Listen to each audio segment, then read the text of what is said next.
Le Seigneur soit avec vous.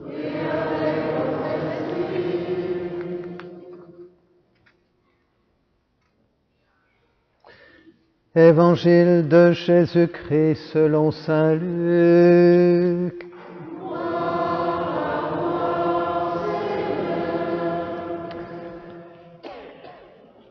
Quand fut accompli le temps prescrit par la loi de Moïse pour la purification, les parents l'emmenèrent à Jérusalem pour le présenter au Seigneur selon ce qui est écrit dans la loi.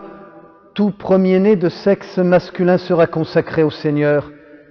Il venait aussi offrir le sacrifice prescrit par la loi du Seigneur, un couple de tourterelles ou 2 petites colombes. Or, il y avait à Jérusalem un homme appelé Siméon. C'était un homme juste et religieux qui attendait la consolation d'Israël, et l'Esprit Saint était sur lui. Il avait reçu de l'Esprit Saint l'annonce qu'il ne verrait pas la mort avant d'avoir vu le Christ, le Messie du Seigneur. Sous l'action de l'Esprit, Siméon vint au temple au moment où les parents présentaient l'enfant Jésus pour se conformer au rite de la loi qui le concernait. Siméon reçut l'enfant dans ses bras et il bénit Dieu en disant : « Maintenant, ô Maître souverain, tu peux laisser ton serviteur s'en aller en paix selon ta parole, car mes yeux ont vu le salut que tu préparais à la face des peuples, lumière qui se révèle aux nations et donne gloire à ton peuple Israël. » Le père et la mère de l'enfant s'étonnaient de ce qui était dit de lui. Siméon les bénit, puis il dit à Marie, sa mère : « Voici que cet enfant provoquera la chute et le relèvement de beaucoup en Israël. Il sera un signe de contradiction, et toi, ton âme sera traversée d'un glaive.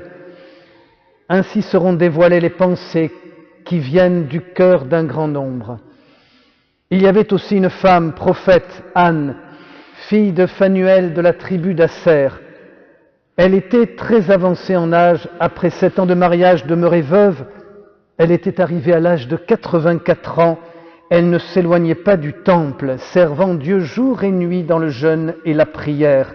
Survenant à cette heure même, elle proclamait les louanges de Dieu et parlait de l'enfant à tous ceux qui attendaient la délivrance de Jérusalem. Lorsqu'ils eurent achevé tout ce que prescrivait la loi du Seigneur, ils retournèrent en Galilée, dans leur ville de Nazareth. L'enfant, lui, grandissait et se fortifiait, rempli de sagesse, et la grâce de Dieu était sur lui. Acclamons la parole de Dieu.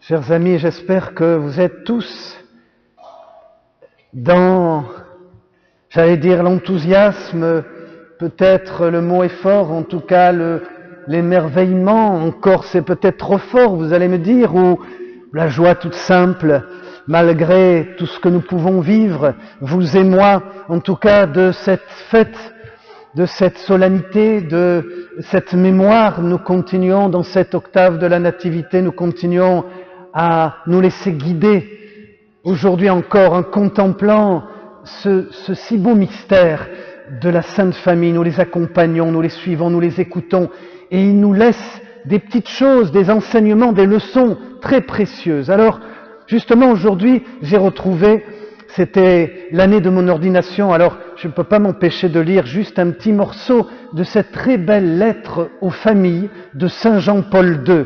En 1994, il écrivait ceci à propos de la famille.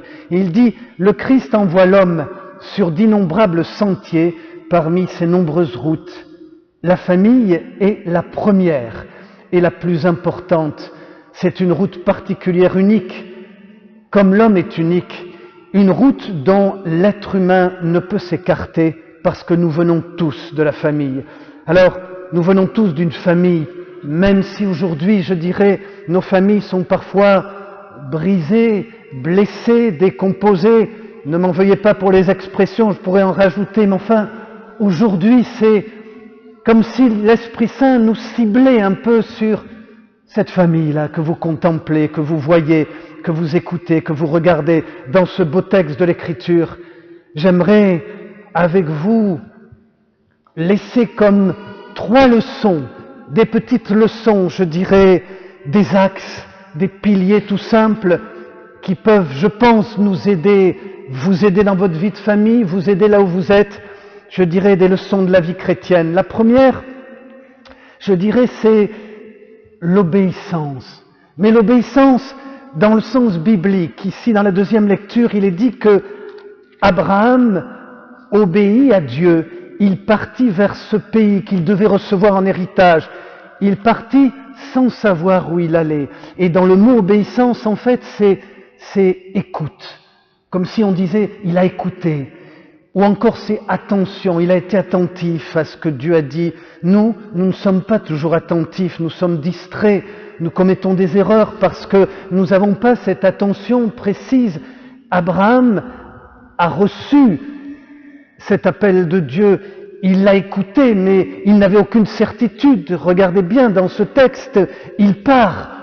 Aujourd'hui, obéir, qu'est-ce que ça signifierait? Peut-être davantage savoir écouter ce que Dieu nous dit, savoir être attentif à sa parole, aux événements, les événements tout simples de la vie, les événements de tous les jours, ce que vous et moi nous vivons, ces événements où Dieu nous parle, parce que Dieu n'est pas muet, comme je l'entends parfois, parce qu'il ne m'écoute pas, non, il ne va pas me donner ce qui n'est pas bon pour moi. Souvent ces prières qui ne sont pas exaucées, qui me désolent. Bien sûr, si ce n'est pas bon pour moi, comment Dieu va nous exaucer, va-t-il me donner, alors que moi je crois que c'est bon. Il sait ce qui est bon. Les choses simples de la vie, chers amis, chaque moment, chaque instant, vous vous réveillez le matin, vous prenez, je ne sais pas, les occupations quotidiennes, Dieu est là continuellement. C'est ça le mystère de la vie chrétienne, la richesse de la vie chrétienne, les choses belles, les choses heureuses et les choses difficiles, celles qu'on n'a pas tellement envie de parler, celles où nous nous trouvons un peu démunis, même si nous pensons que nous sommes compétents. Par exemple, l'autre jour, je n'ai pas pu préparer une cérémonie religieuse, je n'ai pas pu la préparer parce qu'une dame m'a dit, mais moi je suis en colère contre Dieu et contre vous, mon père. Il m'a pris ma fille. Comme je vous comprends, madame. Et je n'ai rien préparé. Puis on est resté quelques instants, on a continué. Puis finalement, je suis arrivé dans ce village et puis j'ai célébré avec ma foi. La seule chose que j'avais, la confiance en Dieu qui est là, qui est fidèle dans ses promesses. Et s'il m'a envoyé dans cet instant pour dire quelques mots dans cette assemblée en guerre, cette assemblée dans la douleur, mais Dieu est là, chers amis, les choses de la vie, accueillir ce que Dieu nous donne, voyez, sans que nous ayons toujours la réponse. Dieu ne peut pas donner comme nous voulons qu'il nous donne, il nous accompagne. Ça serait ça, voyez, l'obéissance, cet accompagnement. Je ne sais plus quel poète disait, mais il ne donne pas raison à la souffrance, il ne l'explique pas, mais il la vit. Ce serait dramatique de croire que Dieu est complètement insensible. Souvenez-vous de cette pensée de Pascal. Bon, évidemment, chacun avait ses convictions, mais il le dit, le Christ, crucifié jusqu'au bout, jusqu'à la fin des temps. La foi, voilà ce qui nous vient. L'obéissance, cet accueil de ce que Dieu nous donne. Et puis, une deuxième leçon, toute simple, la foi. Comme Sarah, il est dit que par la foi, elle a conçu. Qu'est-ce que ça veut dire? La foi vient d'un mot qui veut dire aman, qui a donné le mot amen. Ça veut dire solidité, fermeté. C'est comme si croire finalement, c'est avoir confiance, mais avec fermeté.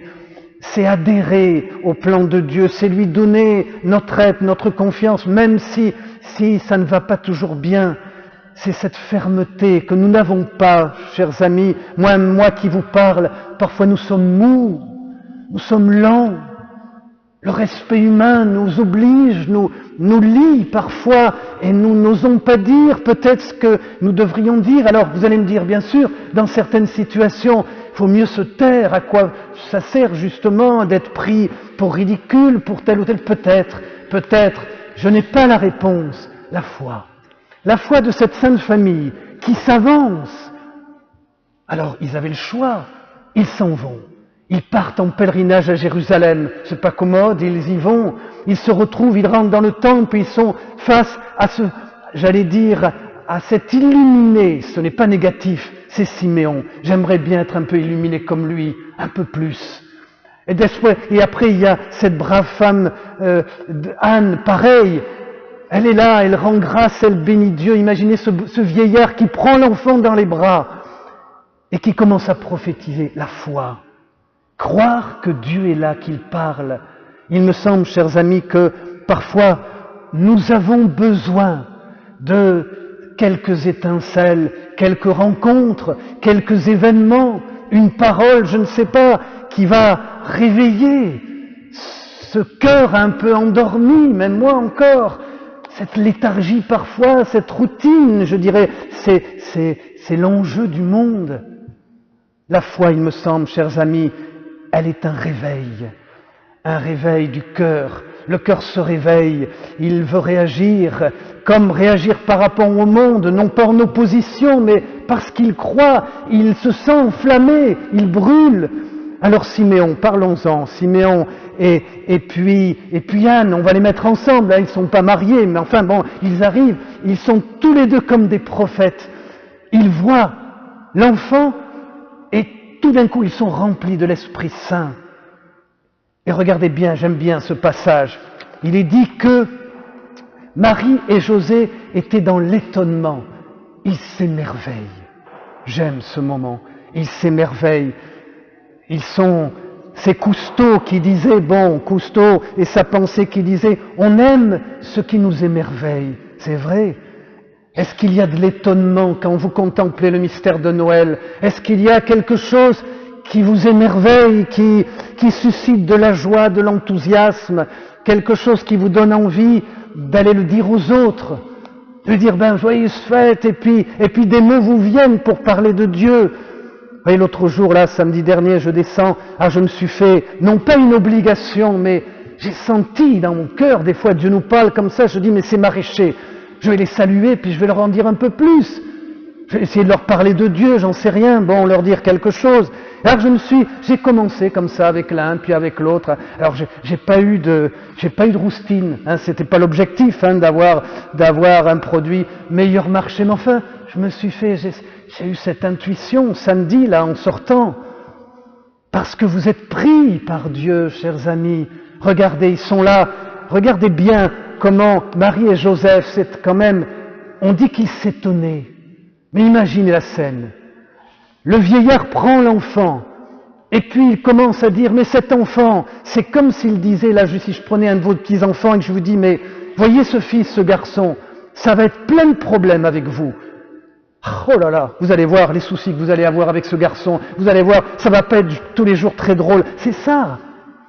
Siméon prophétise et il lui dit la vérité. Mais bon, elle va l'accueillir, l'entendre, on n'est pas toujours prêt pour entendre les choses, mais enfin ça va être le drame, je dirais, et puis c'est toute sa vie, toute la vie de Marie, porter, accompagner son fils. Toute sa vie, ça va être ça, le suivre, l'écouter, subir, souffrir des oppositions. Il me semble, chers amis, et ce n'est pas triste ce que je vous dis, mais la vie de foi, c'est tout ça, c'est embrasser la vie de Jésus. Nous, peut-être, parfois, nous avons ce défaut, nous les prêtres, nous prêchons, nous faisons plein de choses, d'accord, c'est bien, et puis ça va bien, ça marche, et nous nous replions parfois un petit peu derrière le presbytère quand, ça va moins bien, mais non, mais ça serait un manque de courage. Il faut continuer de s'avancer, continuer la route, la mission, suivre ce beau témoignage de la Sainte Famille. Aujourd'hui, elle est là devant vous. Ce n'était pas je dirais, ce n'était pas une famille ordinaire, bien sûr, mais ils vont vivre ce que vous et moi nous vivons. Ils nous parlent. Encore une fois, je vous le dis, laissons-nous enseigner, laissons Dieu parler, écoutons-le. Il nous parle de son amour, il nous parle de sa fidélité, comme ce beau psaume. Je le relis encore, là, ce beau psaume glorifié. Souvenez-vous des merveilles qu'il a faites. Dieu s'est souvenu de son alliance. Dieu n'oublie pas. Nous nous oublions. Nous nous mettons de côté. Et quand ça va moins bien, et c'est vrai, reconnaissons-le, nous perdons confiance, nous nous alarmons, nous sommes tristes, nous sommes découragés. Bon, peu importe. Et nous oublions. Nous oublions que le serviteur n'est pas plus grand que le maître. Que Jésus est devant nous, qu'il nous accompagne, qu'il ne nous laisse pas seuls, mais c'est dans sa pédagogie. Je n'ai pas d'explication. Une dame me disait, il y a quelques jours, « Oui, j'aime le bon Dieu, mais quand il me donne ce que je lui demande. » Vous n'êtes pas comme ça, vous? Non, hein? Oui, réfléchissez pas trop quand même. Hein? Mais moi aussi, ça m'arrive. On l'aime, bien sûr, mais quand il m'exauce, c'est tellement plus facile, c'est tellement humain. C'est tellement humain. Ça fait partie de notre chair, notre nature, nos entrailles, nous sommes comme ça. Seul Dieu, tout doucement, nous élève. Nous élève. Chers amis, nous sommes faits pour le ciel. Non pas pour mourir comme ça, mais parce que Dieu nous sanctifie, il nous éduque. Non pas pour nous corriger, parce qu'il nous aime. C'est la sagesse de l'amour. Il nous élève. Non pas pour que nous soyons plus hauts, plus grands que les autres, mais pour que nous disions au monde que Dieu est vivant, que Dieu est amour, que Dieu a voulu sauver le monde, et vous et moi, tels que nous sommes, avec nos misères, nos imperfections, j'en suis sûr, nous participerons. Et nous participons déjà à cette sanctification. Les cœurs changeront. Les cœurs changent déjà, même si nous ne voyons pas beaucoup de résultats. Ne baissez pas les yeux. Vous ne savez pas ce que Dieu fait. Vous êtes une semence parce que vous avez la foi, parce que vous continuez de croire, parce que vous aimez Dieu et Dieu se sert de vous. Amen.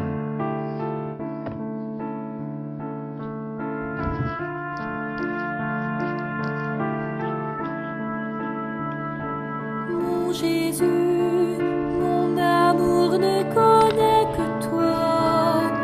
Mon Jésus, mon amour ne connaît que toi.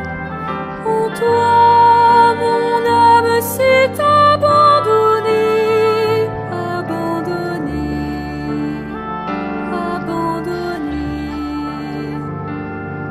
Les désirs de mon âme sont